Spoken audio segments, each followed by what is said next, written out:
Vande Mataram, Jai Hind, Happy Independence Day.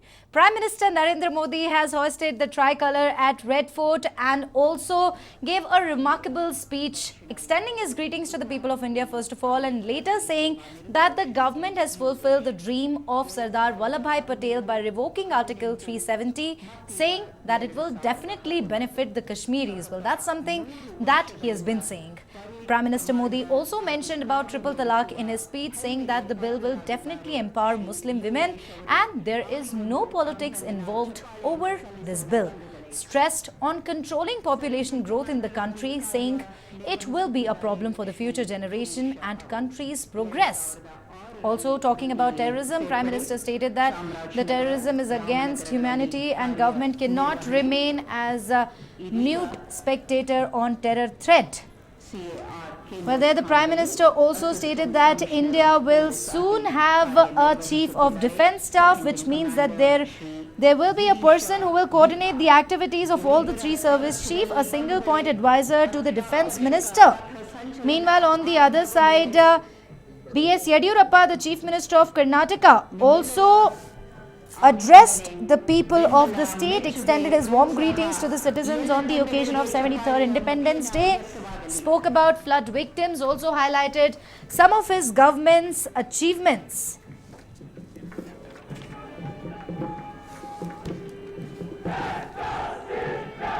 ಇದೀಗ ವೇದಿಕೆಯ ಮುಂಭಾಗಕ್ಕೆ Parade Commander Yogesh ಹಾಗೂ Second in Commander Shri B.R. Well, now to talk more on this, of course, we are joined by Major General MC Nanjappa and Air Marshal BK Murali.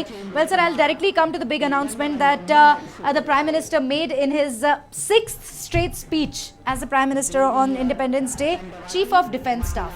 I'll start with you, Major General. Go ahead and tell us what is it all about. See, we have been asking for all these years that Yes, sir. Please go ahead. defense services have been asking all these years that they need to have a person who can give a single advice to the government of India, to the defense minister. As of now, three chiefs are functioning independently. There is a chairman of defense staff and he is only temporary. Whoever is the senior most, he becomes a chairman of defense staff. After retires, another fellow becomes, he doesn't have any authority. And there was a lot of duplication taking place. Plus the defense secretary, who is a bureaucrat, he was coordinating the activity and he was de facto, he was working as a chief of defense staff, which was not good for the country. So now they are going to employ a chief of defense staff.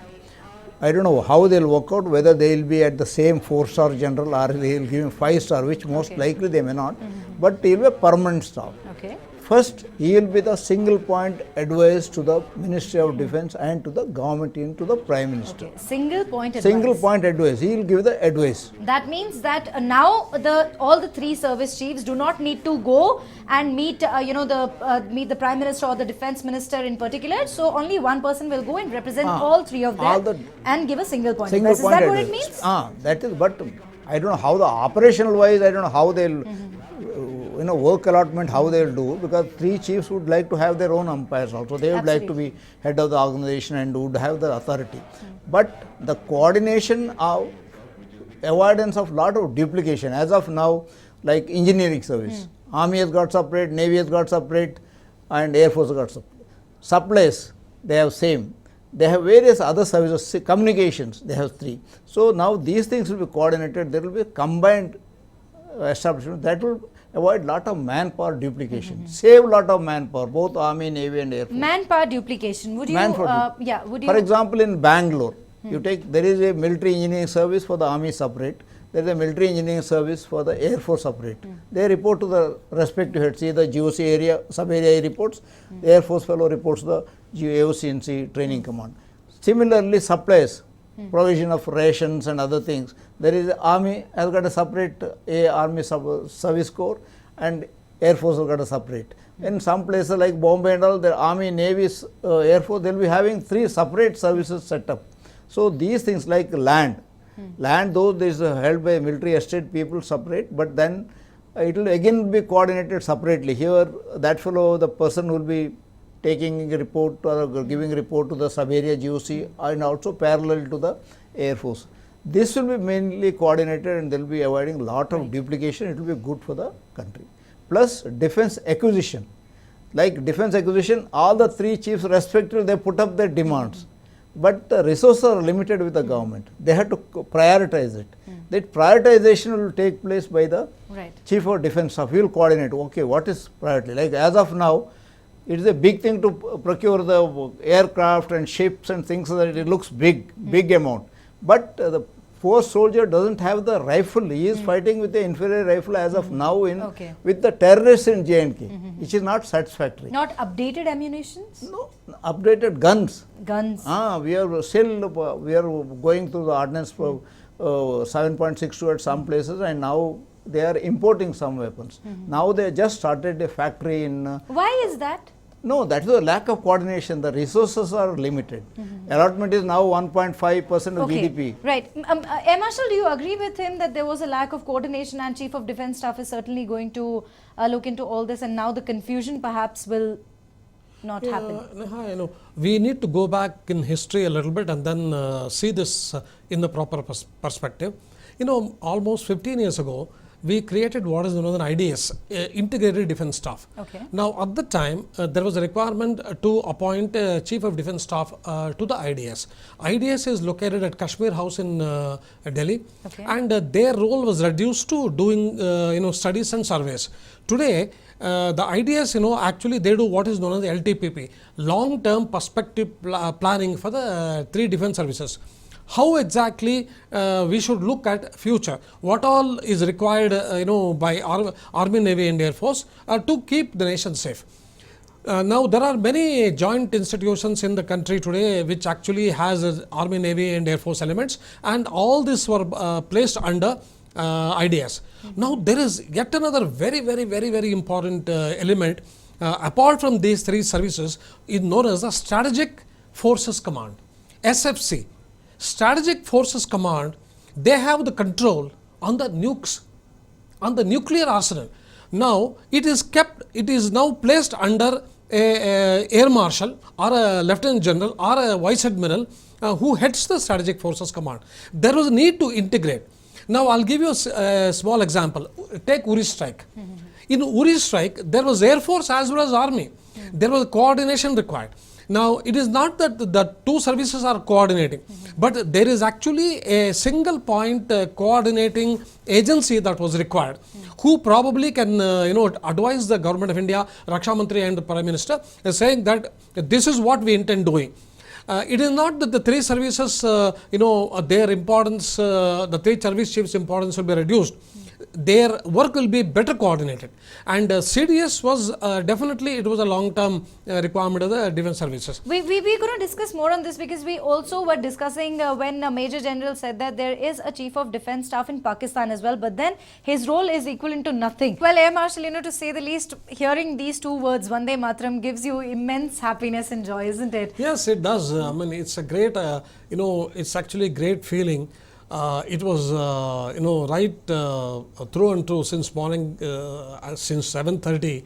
It's been in one big roller coaster ride of excitement and enormous amount of emotions. Particularly listening to the Prime Minister. Neha, I was just giving you a small example about the joint operations. In fact, the key word is jointmanship. In fact, we in the defense services, we believe in jointmanship. That means you want to strike Uri, you need Air Force, you need Army. Now, when the Air Force resources are required, who will decide? Who will decide what is required?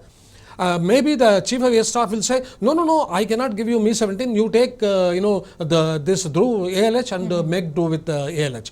But then Army will say, no, we don't need ALH, we want only Mi-17. We want their UAVs, we want fighter cover, we want that, this and all. Now, who will take a decision? And who will advise the Government of India saying that these are the resources and this is our planning? We are now in a position to strike, the terrorist camps in Uri or Balakot or Muzaffarabad or Chakrati, whatever it is. So, in that context, CDS becomes very important. So, he is a man who calls the shots. In Right, terms of but as we were just discussing before the break, as Major General rightly said, that Pakistan also has CDS, but the role is equivalent. That's true, but so in here, the case is definitely going to be different. no, CDS is there in most of the countries. It is there in France, it is there in UK, it is there in United States. There is a, but in this... The role is what needs to be... yeah, but then there is in these countries, most important thing what General Nanjappa also said, the CDS is one rank higher. If the chiefs are of let's say they're 4 stars, the CDS is a 5-star. Okay. So a senior officer, he has got the right to take the call and he calls the shots. Will that happen in India? No, it will not happen. We know that for a fact that it will not happen. So the CDS will definitely be a 4-star general and probably senior to other 3 chiefs, obviously, so that he can call the shots. This is going to, yes, the role of the CDS was very well defined in the IDS books. Some time ago, we have all gone through those phases in our during the service career. I have interacted very, very closely with IDS Institute of the Integrated Defence Staff. Yes, everything is there in paper, other than the nomination of the CDS, which the Prime Minister today has confirmed from Lal Killa. Right. So that's how it is. Right. So that means that we are definitely, there is now going to be no confusion. We will have the updated guns. We'll have everything, hopefully. See, what all the responsibilities and division of responsibility will take place, it is left to the government, and maybe it will evolve over a period of time. As of now, there is a nucleus known as the IDS, Integrated Defence Staff, is already existing, headed by a deputy chief, is equivalent to an army commander, 3-star general, equivalent to Southern Army commander. Now sometimes it's headed by Army, Navy, Air Force, like that. But like Air Marshal said, there are some independent now commands have come up, like in Andaman Nicobar, Andaman Nicobar Command. There's all 3 Army, Navy, Air Forces. They are headed by one naval officer as of now. So there are 2-3 other setups have come. So those things only will be given to the Chief of Defence Staff, in addition to the coordination of resources. Immediately, I think at least they will give the coordination of resources and coordination of the procurement policies. He will give the advice to, when there is a contradicting interest of the 3 services. He will give what will be the priority. Whether you want to give a rifle to the rifleman, or you want to get a aircraft carrier to the Navy. Right. So the money is only that much. For example, almost 85% goes for the maintenance of the defence services. So it was very much awaited, and finally, the Honorable Prime Minister of the country has announced it is a big decision.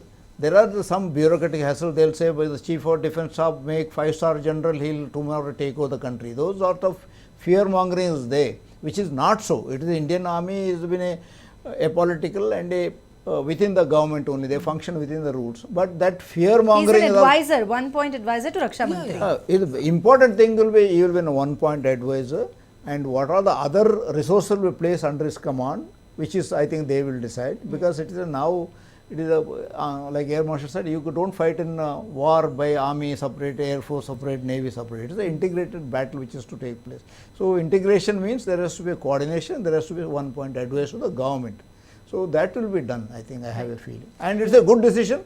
Right. I would like to congratulate the Prime Minister, because as a political leader, he is supposed to take risk and take decisions. That's what he does. does. He's taking decisions. Absolutely. Be it abrogation of Article 370, we've seen it all. Right, so here the panelists are of the belief, Major General MC Nanjappa and Air Marshal BK Murali are of the belief that it's absolutely needed, and it was, of course, right for the Prime Minister to take this decision today on this day. Well, if not today, then when? Well, there, Air Marshal, if I have to start with you, I know waiting for a long time to comment on it. Okay, let me start with you only, Major General. One nation, one constitution, a dream but come true, isn't it? See, we, especially as a senior citizen and a military veteran, look forward for the country to be great country in the world. So in that direction, national integration and the national security is very important for the all-round development of the country. In that count, the government had done an excellent job. They have done very good. That in addition to that, there is one nation, he is talking about our tax system, GST has come. It is a one nation, there will be one tax. It is not each tax, states tax, all those things. Then Article 370, Article 35A, abolition of that as integrated Kashmir, they had a separate provision. So it will become part of India in letter, in spirit, and in politics. They will all be one. And also, now electricity for all homes, that is a work in progress, it is going on. Now Swachh Bharat, it is a work in progress, which is going on. Then health, and also international relationship, where the government has done an excellent job. We are now enjoying the very good status in the world community. We absolutely, and Pakistan is just left isolated because of the strong relations that we built thanks to Sushma Swaraj, the former external affairs minister. I don't know if you agree with me or not, but definitely a lot of credit goes to that woman, the former external affairs minister. Right now, not even China is ready to stand with Pakistan. They say, look, this is your internal matter, please go and solve it bilaterally. So, right now, Pakistan literally stands isolated when it comes to Article 370, and a lot of credit goes to Sushma Swaraj as well as Prime Minister Narendra Modi. A strong leadership is what all of us needed, and we have got one. Article 370, we've heard many people commenting on it, but finally somebody, a government here, a person there, an entire sect of people, their ministers have jointly decided that yes, this needs to go. And this definitely is a historic decision, and it is going to benefit Kashmiris in many, many ways. So if you remember, Ladakh MP Namgyal, in his maiden speech in the parliament, very, very rightly said that nothing is going to happen in Kashmir other than the fact that the family business of two people, of course he was mentioning the NC and the PDP is going to be shut down. That's what he meant. And that's definitely what is going to happen. It's absolutely very sad, to say the least, that politicians are using the people of Kashmir for their personal benefits. They don't understand that it, in a way, in many, many ways, is definitely going to benefit them. Yes. There will be industries, there will be empowerment, there will be more employment. They are a part of India. They were from the very beginning, but there was there was Article 370, which is now gone. And in addition to that, triple talaq, which was a decision long pending, it was a absolutely. We're going to discuss this step by step, but first. And in addition, I would like to say here, of course, we are telling the government has done an excellent job. There are one or two places I feel as a veteran, they have fallen short, especially in industrial production and employment, and farmers' problem, and defense modernization. So, they fallen so short. the shortcomings of government, we definitely are going to discuss. Gradually is addressing it. But right now, what needs to be discussed is today, this Jammu and Kashmir is celebrating its first Independence Day as Union Territory. We were hoping that Union Home Minister Amit Shah will go and hoist the tribe color over there, but the Air Marshal is of the view that it's too early still. Maybe next Republic Day in January, so maybe we're going to do it. So a commendable step here, isn't it? See, Article 370 and 35A has not helped anybody. It has neither done anything good for the Kashmiris, neither they have given them employment, neither improvement in education, neither improvement in health. It is only what you just mentioned, it has added help some families to amass the wealth, and also help. And they've been doing it for quite long. Yeah, and helped in growing of terrorism. These are the only two things which has happened. Now, by abolishing this, it will maybe temporarily there will be some problem. For example, now when the special feeling is there, emotional feeling is there, that when the emotional, the people will react differently. But over a period of time, government has taken steps to ensure that gradual relaxation of these restrictions which have been put. So things will ease out. Now thereafter, there will be an all-round development. Industries will develop, then employment will go up, tourism will go up, hotels will come, taxi service will come, bus service will come.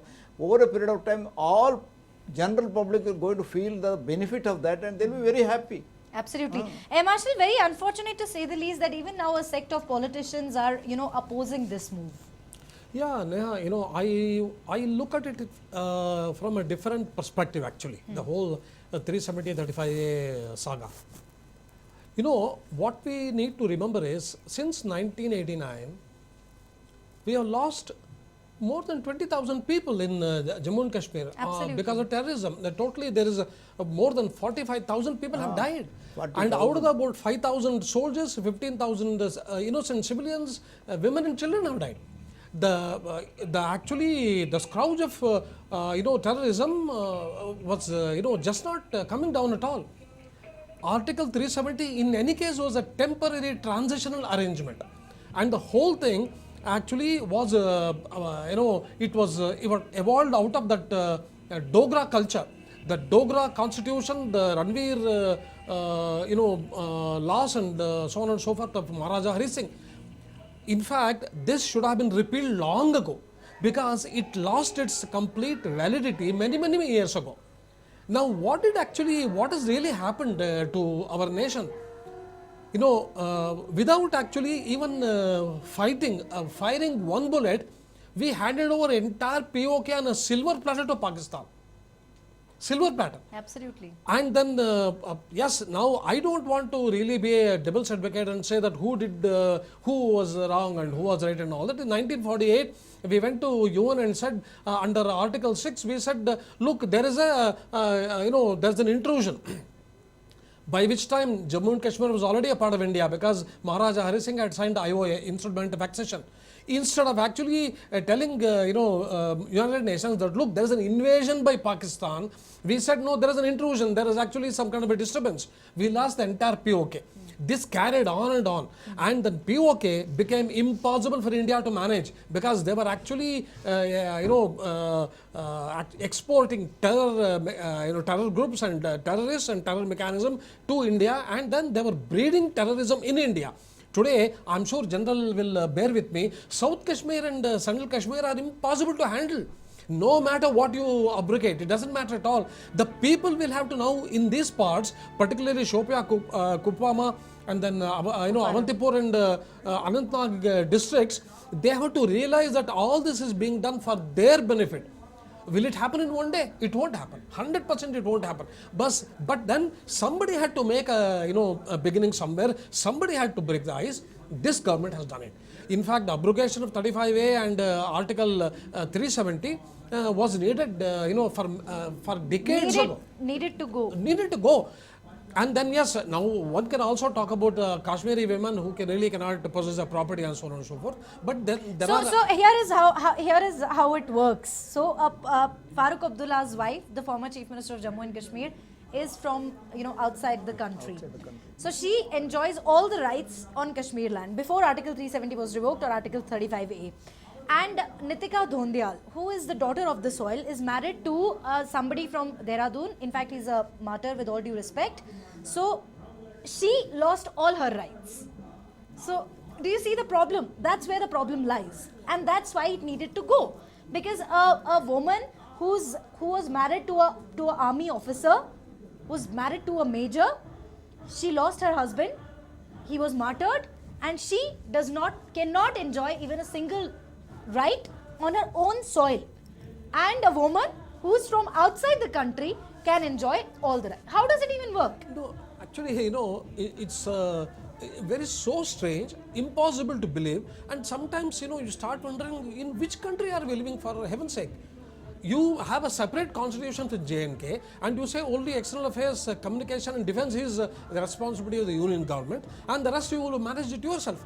And they ran riot in J&K, the two families. In fact, that young MP from Ladakh put it so succinctly. Absolutely. He says, Roje Roti to he hit the nail on the head. Yeah, and that is exactly what was really happening. Two families took the entire country for a ride. Now, even today they are not willing to let it go. Yes, now it doesn't matter at all because the 370 is gone and so has 35. And by 31st August, there will be Ladakh will be a union territory, and then now industrialists are now queuing up to go to J&K. And we're going to, yes, Mukesh Ambani has said so. Yes, we're going to discuss about more on this One Nation, One Constitution, where Prime Minister Modi has already, in fact, given his speech right from the Red Fort, wherein he stated that India has become One Nation, One Constitution. And of course, after the revocation of Article 370, also claimed that it is going to benefit all Kashmiris, and it certainly will. Before we go to discuss more on that, we have exclusive visuals coming in from Manekshaw Parade Ground, where just before Yediyurappa, the Chief Minister of Karnataka, started his speech, a few police personnel and in fact several other participants there were seen dancing. Army officers there as well, enjoying their best and celebrating Independence Day.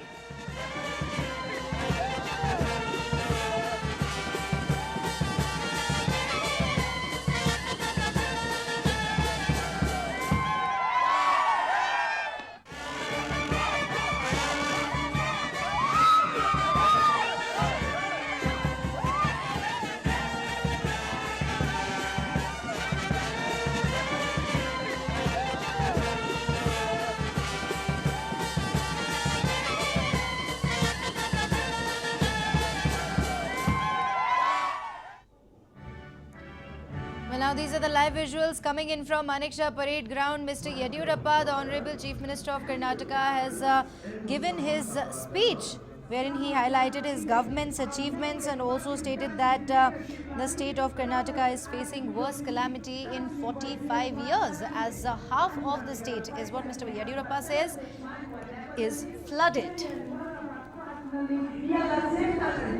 Well, now continuing the discussion with you, Air Marshal, and of course with you, Major General, as well. We were discussing about how only the family business of two people, especially in Kashmir, is going to stop and nothing else is going to happen. And also how Article 370 needed to go. And you mentioned about Ladakh MP's maiden speech, which was absolutely exceptional, to say the least. Now here also, Ladakh really wanted a UT status from a really, really long time. But then what about Kargil? Because the people of Kargil wanted to go with Kashmir. So as of now, Ladakh wanted to be a union territory, but there is a sect in Kargil who was strictly against revocation of Article 370. But actually if you speak to, the people in Leh, and a large majority of the Kargil, citizens, in fact, I've served in both the places. I've served in Leh. I know for a fact it's a resources rich area. There is nothing other than go fast there. There is nothing in Leh. Kargil, after the Kargil war, after 1999, today, as on today, 250 hotels have come up and it has become a hub of tourism after so many years.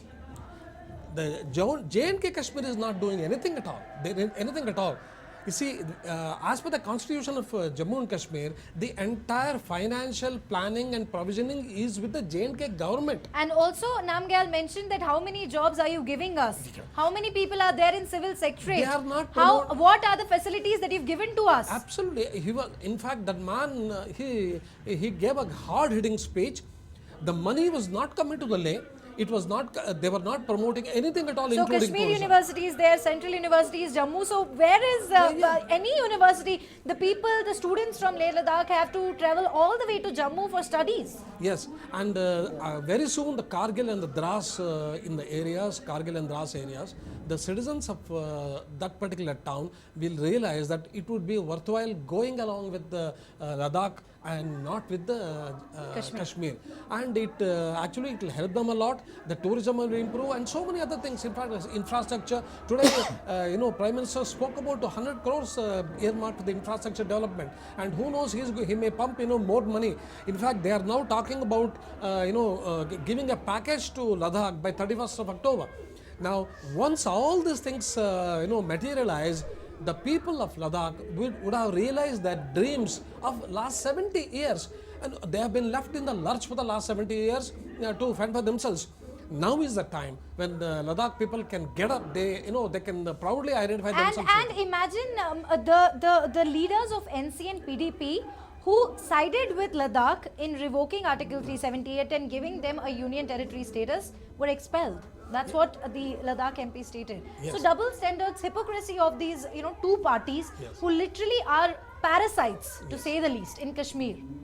Their hypocrisy has been exposed. Yeah, unfortunately, we made real great heroes of the Sheikh Abdullah family and the Muftis, knowing very well that what is their contribution, first of all, that I and every citizen of the country really wants to know. What is their contribution? In fact, they have actually they have looted the state, and they are played in the hands of our adversary.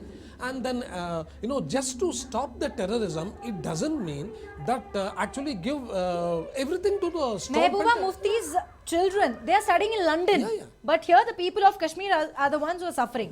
So that's how it works. Yes. So now people have actually they have understood the double game that these self-centered politicians are playing, and now they want to be with India. They want to enjoy the constitutional provisions which other states, the citizens of other states enjoy. And I think it's the right time, and I think probably I was also given to understand that the Article 370 was written by Narayana Swami Iyengar. Actually, who was an advisor to Pandit Jawaharlal Nehru?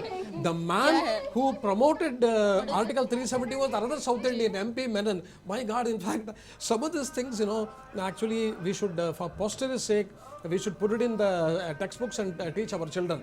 But anyway, the bottom line is, all good things have come to the finest state. Air Marshal, you have served in Leh Ladakh. You would be able to give us a better picture, isn't it? Yeah, actually, Leh Ladakh. And just before you start, I'm sorry to interrupt. The people, the politicians want us to believe that nobody is happy, but there you have the people speaking for themselves. The people of Leh Ladakh, absolutely very happy. In fact, on the contrary, the people are very happy. They're excited and they want to be a part of the Indian Union. And they were actually for 70 years they were oppressed. Now all that is gone. And then secondly, Leh is a beautiful landlocked area. There's plenty. Everything is plenty there in Leh Ladakh. But then there is no development at all. Actually the children suffer because there is no education, and then medical facilities are bad, and then there are no industries. And actually the only thing that prospered there was small things which were done by Buddhist monks. In fact, it is known for the topmost golf falls in this country.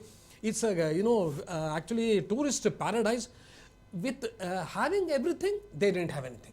And that is the status of Leh. In fact, Leh was completely, the entire city is flooded by, army and air force. In fact, the army, if I'm not mistaken, I think they got a full division there in Leh. There's a core Yeah, there's a core headquarters there, and it's a huge army presence. And then there is everything in Leh, but unfortunately they were not able to enjoy the fruits of their own labor and also development. Now everything will come there, and the tourism will, bring in more and more revenue, more, jobs for the people, everything, education, medical facilities, and then art and culture. Art and culture, talking about art and culture, the people of Leh are, incredibly artistic. And then their art is probably now will find place in world markets and all that. Everything good will happen. They wanted this to happen. But one thing I must say, the people of Leh and Ladakh are very, very docile, extremely docile, and they are not the type to raise voice and get up and go on dharnas and protest. But we finally found a voice now. But now they have found a voice, and they have found a voice in a very young man who has done an incredible job in the parliament. And with God's grace, I'm sure Leh Ladakh will develop in the years to come. Right, absolutely. Major General MC Nanjappa, if I have to come to you, you have served in Jammu and Kashmir. So if you would be able to tell us, what are the difficulties that a soldier faces in areas, in volatile areas of Kashmir? See, soldiers are taught to shoot to kill. That's the basic training of a soldier. You have to be aggressive. Shoot to kill. You have to shoot to kill. That is with the enemy. But what is happening in J&K, we are facing our own people. They may be trained terrorists, but some people are infiltrated, we have no mercy on them. But a lot of them are local misguided youths who are now become terrorists in the state. So it is very difficult to fight them, especially if you kill them, because after all he has got his own families and problems there. That problem, we want to maintain good relationship with the local population, so that if there is a war tomorrow with Pakistan, our line of communication is free. Population is with us. That reminds me, I'm sorry to interrupt, that reminds me, I mean, it's a laughable statement, of course. Yesterday, Pakistan Prime Minister Imran Khan has said, threatened a war against India. So they don't have an inch of an idea about their economy, and they want to, they're threatening a war against India. Air Marshal, it's absolutely funny, to say the least. No, but actually, Imran has no option. He has to toe the line of, the army. In fact, yesterday somebody said a beautiful thing. Every nation has an army, but the Pakistan army has a nation. In fact, this actually sums up everything. Now, if the army chief, if that man is not happy with the abrogation of Article 370 and integration of J&K with India, Imran has to toe the line. Now, they are whipping up a war hysteria, knowing very well that they cannot fight a war. Now, whipping up a war hysteria, how? In their drawing rooms. Today, if you really want to actually launch a major offensive against your neighbor, you mobilize your troops and you mobilize that, this and what have you, and then actually face to face. The so-called bigwigs of Pakistan, including Imran Khan and Fawad Chowdhury and a whole lot of them, including Asif Ghafoor, they're all armchair generals. They sit in their drawing rooms and they whip up a war hysteria. What Imran Khan has realized is, once J&K becomes an integral part of India, any aggression by the terrorists or otherwise against India is threatening the sovereignty of a nation. So they cannot now do it. In fact, and what they also need to know, realize, and just basically understand is that Kashmir was and will always be an integral part of India and an internal matter. They have absolutely no say in this. God knows why they are so worked up. They don't have any idea what's going on in their country, but they very well want to interfere in what's going on inside our country.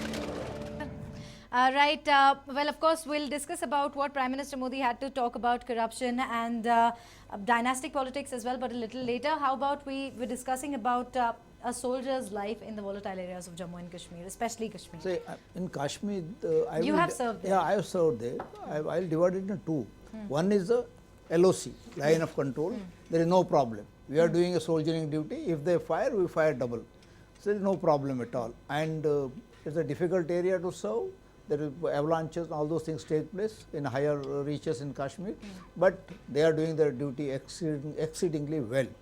But in the interior, where majority of the troops are Rashtriya Rifles, and plus they supporting are by the CRPF and the local police.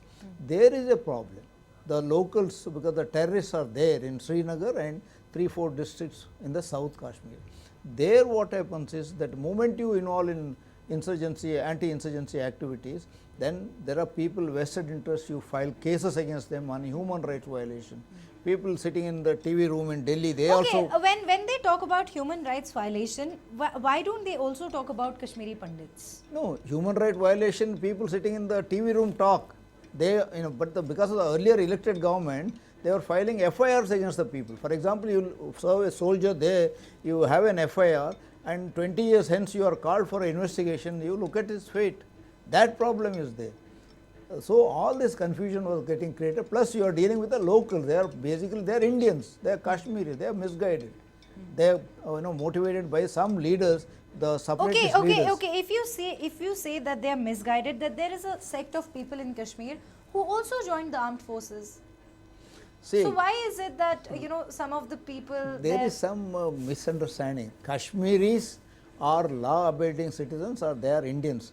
There are 99.9% people are now fed up. They are with India, they are with the local people, they want to be with part of India, they don't want this special 0.1% of the people and some leaders, and also some of the mainland politicians who, when they are in power, they are nationalists, when they are opposition, when they become separatists. So these are the problem, and also these separatists get funds from Pakistan. They motivate the poor children to throw stones and to join insurgency. And their own children, Asya Andrabi, Mr. Gilani, all they are all children Asya are studying Andrabi's abroad. Children are in Malaysia. They are all studying abroad. So I mean, why is it that people cannot see this? See that they will get exposed now. You will see now, once it becomes centrally administered area, they will all get exposed, and insurgency will die down. Maybe a question of time. Source of fund, choking the source of fund is very important. They were getting funds from across the border. They were also, some point of time earlier, they were getting funds from our own intelligence agencies, thinking that they will be with us sometime later. So these separatists, some of them enjoyed from both sides, and they were sending their children abroad, and they were giving 500 rupees to stone throwers, and poor children. 500 is what you get. 500. Marshal, And they were getting targets, they were getting killed. These people never bothered about those people, and they will all get exposed. Now I think things will die down. Once the development takes place, employment goes there, and the youth get proper education, things will start out. Because of people standing the queue for the armed forces recruitment is, I think for about 100 vacancies, about 10,000 people come and stand in the queue. Right. So that is the way Air they get Marshal, Prime Minister Narendra Modi also congratulated Afghanistan, you know, for marking 100 years of freedom. So, a sort of connect. It's a diplomatic coup. In fact, that is one part of the Prime Minister's speech I thoroughly enjoyed. He very categorically stated that Afghanistan is going to celebrate its Independence Day in another 4 days. 4 days, yes. He congratulated the political leaders of Afghanistan, sent a clear message to everyone. Look, we are friendly with Afghanistan, and we are going to stand by Afghanistan, which is actually bordering Pakistan. So it's a clear message to all those people who are sitting in Pakistan and actually whipping up a war hysteria and preaching terror. And that I think was exceedingly well done by Prime Minister. In fact, one must compliment the Prime Minister about that. And we have always stood behind Afghanistan, whether it is Hamid Karzai or his successor. We have always welcomed him. We have given him all support that he wants. We have helped him to build the infrastructure in war-torn cities of Afghanistan, and we will always stand by them. And it is always good to have the Afghan people on our right side. Absolutely. It helps a lot, and in this How does it help? no, it's because how do you isolate Pakistan? This is the only way of isolating They Pakistan. are already isolated. Their last stop was China. No. Actually, when I say isolating Pakistan in the subcontinent today, Pakistan, Afghanistan, Iran, Even and they were India. slammed by Taliban also, that don't drag us into this matter. You see, now the Taliban talks have also ended in the United States, and probably the insurgency or that bloodbath in in Afghanistan will also come to an end. Afghanistan also will develop. But then he is now sending a message saying that, look, we are going to be your partners in the development of your country in the days to come. And he tells, he is sending a message to Pakistan, look at you. In fact, just about 10 years ago, in 1992, your per capita income was 4.5 times more than Indian national. Today, where are you? Today, in 2019, you have dropped down so much, and you don't have money even to feed your own people. All this is because of your mismanagement. Whereas, look at Afghanistan, we are behind them. Pakistan always takes shelter under the umbrella that China is behind They went us. to UAE. Have they even left any country where No, they did in not fact, go asking for help? they think that China is one day is going to come to the rescue. But China's problem is something different. Today they have invested 60 billion in the China-Pak economic corridor. They have no other option. They are now building a series of infrastructure right from Gwadar Airport up to Xinjiang in Aksai Chin. They have no other option. But as far as the terrorism and as far as the export of terror is concerned, China is also equally affected like us. In fact, there are Uyghurs in China, more than 1 million. And they cannot really support the exporting of terrorism from Pakistan. So, Pakistan stands today totally isolated. Absolutely. And now if I have to come to you and Major General MC Nanjappa and talk about Prime Minister Narendra Modi's speech, what do you think about his overall speech? See, I made a comment earlier. See, he thinks thinks in the interest of the nation, not his temporary or a short-term benefits. What he is talking about, what he has announced today, the 1 or 2 points, that one is the population control. Yes, he said that choosing to keep families small is also an act of patriotism. And see, explosion of Indian population is also a very important factor. That's how our development production is not reaching the people, all people, and that's all. It also leads to unrest, terrorism, Naxalism, all comes up because of the unemployment and population explosion. This is a long-term solution he is giving. It is tomorrow, it's not possible. It may not benefit his political party. But as a leader, political leader, he has taken a decision, he is taking a risk and announced. That I like it. Second point, long pending case of the CDS. Chief of Defence Staff, which has been pending, there have been disgruntlement within the armed forces and the military veterans. We have been demanding them because there was a lack of coordinated development of the armed forces, coordinated modernization of the armed forces, which will help by giving one CDS. Third point he said is the stop plastic bags, which is linked to Swachh Bharat and other things, which is very important announcement he has done. I don't know how far how slowly or how speedily you will able to implement it, it's all for general public. It is not for him only to announce, it is for a general public, for you and me to be educated and we to implement this. Major General, we were just continuing our discussion, and you were telling us about delimitation and how it was. It also should have been done along with Article 370, but it has been still discussed. Delimitation is planned in Jammu and Kashmir because there are 3 different regions earlier. It was Jammu, Kashmir and Ladakh. And the Ladakh region and many people were actually waiting for trifurcation. Yeah, but bifurcation. Yeah, it became only bifurcation.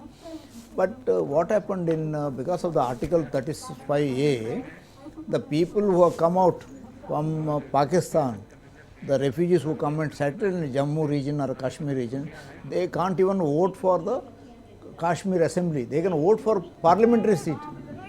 So there is a lot of restriction on that. For example, if you take our Manmohan Singh and Gujarat, they came to Punjab and this side as refugees, they become prime ministers. Whereas the refugees who came and settled in Jammu region, they can't even vote for their own people. And when you include all of them, there are more number of people in Jammu region than Srinagar. Whereas at present, Srinagar has got more number of assembly seats than Jammu region. So now based on the population, I think 2011 I think was the population that it was conducted. So based on that, they are going to do delimitation, and with that some additional seats are going to come to Jammu region. And plus, as it is now, 24 seats in the assembly is left for Pakistan occupied Kashmir, that is not filled. So we will have to liberate Pakistan occupied Kashmir, then only those 24 seats will be coming to the assembly. So that delimitation, when it takes place, the Jammu region people also will have an equal say than what happens in the Jammu and Kashmir. And also the West Pakistan refugees, they will also get. They will also get, now in any case the moment yes. Article 370 and 35A is abolished, now they become regular voters for all purpose. But those people who have migrated like years ago should have been given the status a long ago. Yeah, they should have been given long ago, but because of they were not from Jammu, the residents of Jammu and Kashmir region, Article 35A could define who are the people who are Jammu Kashmir residents. Earlier, if a lady gets married to an outsider, they were also losing the citizenship of membership for all the voting rights. Classic example is Nitika Dhondeyal. But thereafter, that ladies became eligible, but their children became ineligible. If a lady gets married to an outsider, their children are still not eligible to own property. Not even that. So, there are several Kashmiri men who used to get married to a Pakistani girl. So, she also enjoys all the rights on Kashmir. If the man gets, Jammu and Kashmir man gets married from outside, she enjoys the same citizenship. Like Farooq Abdullah's wife is from outside. They enjoy all the equal rights and their children also enjoy the same right. Whereas Farooq Abdullah's daughter is married outside, her children will not, earlier as for before the Article 35A was abolished, she was not eligible earlier. She's married to Sachin Pilot, right? She's married to Sachin Pilot. So those are the things now complete. Of course, that bullet has been fired. Article 370, 35A has been abolished. And very unfortunate that we as a country stand divided on it and not united. Yeah, that is very important. After all, this is a question of national security and national integration, and some people are talking of, it is a wrong thing what they have done. Some people are talking on the technical terms. The technical terms are all right. Some people are under detention and it should have been done with the assembly, president should not have done. All those technical reasons are all right. There is no legislative assembly. How could they pass this order? Because there is presidential rule. All of this, they're saying that it's unconstitutional. If I can quote Mr. Rahul Gandhi, Ms. Priyanka Gandhi Vadra. But these technical points are okay. They can go to Supreme Court and Supreme Court will give a decision. Two leaders from the NC have moved Supreme Court already. Yeah, Supreme Court will give a decision. Let us wait for it. That is not a problem.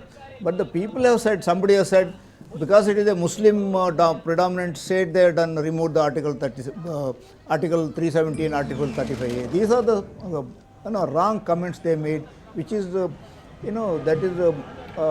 is not good for the country's integration and country's security. Because the Pakistanis also will catch up these comments made by the political leaders. and they will exploit that in international. Do you really think that they aren't exploiting? No, They definitely are exploiting the stand of India right now, unfortunately, which is divided and not united. When the Article 370 and so they were considered separate people, that was being exploited by Pakistanis. Now that has been removed, only thing they will make some noise in the international community for a while. Then it will die down because they don't have a say. When in 1948, when they went to UN, that time they said first condition is Pakistanis have to vacate the Pakistan occupied region. Pakistan occupied Kashmir, they have to remove all the security forces. Then plebiscite was to be done. They never vacated, they are not in a position to vacate. If at all the Article 370 was not into place, Kashmiri Pandits wouldn't have been massacred, sir? See, if the Article 370 and 35A was not there, then insurgency may not have come up. One of the reasons for insurgency is because they were considered as separate people. The Pakistanis exploited. In Pakistan, the army's existence is anti-India feeling. Otherwise, there is no need for Pakistan to have such a big army. So, army will dictate the foreign policy and security policy and say their insurgents trained and being sent as a national policy. That is all being dictated by the Pakistan army. But I have a feeling that earlier only this was abolished. They were part of India in all purpose. I don't think the youth would have got misguided. Because there would have been a lot of employment opportunity. Hotels would have been there, tourists would have been there, industries would have been there, all people would have been suitably employed. They are all very intelligent people. So now Farooq Abdullah comes forward and says that this is not the idea of India which he would want to celebrate, and he has not seen this side of India. But when again there was a genocide of Kashmiri Pandits back in 1990, Mr. Farooq Abdullah was playing golf in London. Is that his idea of India, sir? You might know him far better than I do because you've served in Jammu and Kashmir, and I've been there just once or twice. I am telling in front of our general public, Farooq Abdullah in any case long term is a better bet for the India. They are talking like that now to just for political gains. After all, otherwise they won't get any votes because the public opinion in Kashmir is now so focused because of they having stayed there as a separate people, two flags, voting rights separately. They were feeling that they are different people. So now once everything comes and the benefits are seen by the general public, Farooq Abdullah will be speaking the same language what Modi will be speaking today. Now you will just see. But the other side, there are many other politicians who are now more dangerous than Farooq Abdullah. Who are these? I don't want to name, after all I am not Mufti a politician. Mohammad Sayyid's daughter Mehbooba Mufti, his son Omar Abdullah, Mr. Farooq Abdullah's son. Still okay, but Mufti is my experience there is she is more dangerous. She's absolutely very dangerous. She cries for terrorists. Says that why have they been holed up inside the jail? There was this controversy that she had asked the cops to release the terrorist at the earliest. Who asked you to keep him inside? And what sort of patriotism is that? Yeah, there are a number of people that Gilani and those separatist of course, Sayyid Ali Shah Gilani, Yasir Malik and Umar Farooq, and then you have Asiya Andrabi. You have many people like that present in the valley. See, in India we run a business and we run industry and make money. It was the industry and business for them. For them, absolutely. Very well put out by you. They were making best use of the situation. They were, when the insurgency was there, they were getting a lot of money, both sides, from across border and here also. And they were VIPs. They were enjoying our own security from Indian government. We are meeting their cost of the security was met by the Indian government. So once now all this security threat and all re-examined and removed, they will also become, I think they will quieten down. And they will get sidelined. General public only will start, they will get exposed by the general public. Right. Absolutely, we hope so that their real picture comes right in front of everybody. Sir, we were also discussing a little while earlier, of course we did not discuss, but we did mention that how Pakistan has been isolated, by several of the countries who refuse to give them their support when it comes to Kashmir, when it comes to Article 370. So, a big credit goes to former External Affairs Minister Sushma Swaraj and the Prime Minister of the country, Mr. Narendra Modi, isn't it? Yeah, I think what you said is right.